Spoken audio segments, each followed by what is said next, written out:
ट्राफिकले जरिमाना उहाँले चाहेर कोर्नु हुँदैन, उहाँले चाहेर चिट कोर्नु हुँदैन। त्यो जरिमाना कति हुन्छ के हुन्छ भनेर तपाईँको नियम कानुनमा अलरेडी छ। त्यो नियम कानुन तपाईँहरूकै सरकार, तपाईँहरूकै नेतृत्वले बनाएको कुरा हो। र अहिले त्यो भनेको विधेयक मात्रै हो, पास भइसकेका छैन। पासै नभएको विषयलाई प्रचारबाजी गरेर एकजना मानिसले भनेर सरकारलाई कति हो लाउनुपर्छ, एकदम गुड आइडिया। सरकारले काम गरेन र सरकारलाई पनि लाउनुपर्छ, एकदम राम्रो आइडिया।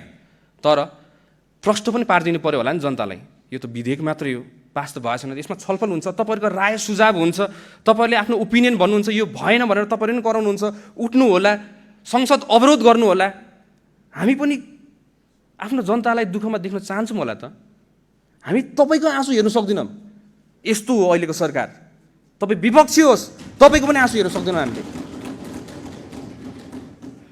त्यही भएर यो सम्मानित सदनलाई सभामुख ज्यू मार्फत मेरोबाट भुलचुक भएमा, मेरो शब्द चयनहरूमा नमिलेमा मेरो इन्टेन्सन चाहिँ कहिले गलत छैन हजुर।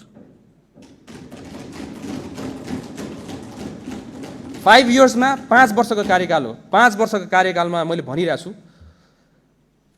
मेरो शब्द चयन एकदम राम्रो हुनेवाला छ। तपाईँले मलाई 6 महिनाको कार्यकालमा देख्नु भइरहेछ अहिले सदनमा उभिँदै गर्दाखेरि मेरो शब्द चयनहरू धेरै मिलिसकेको छ। र शब्द होइन, यसमा तपाईँको ढाका टोपी र दौरा सुरुवाल लागेको यो सदनमा कैयौँ बसिसकेका थिएँ। तर देश बेच्नलाई होइन।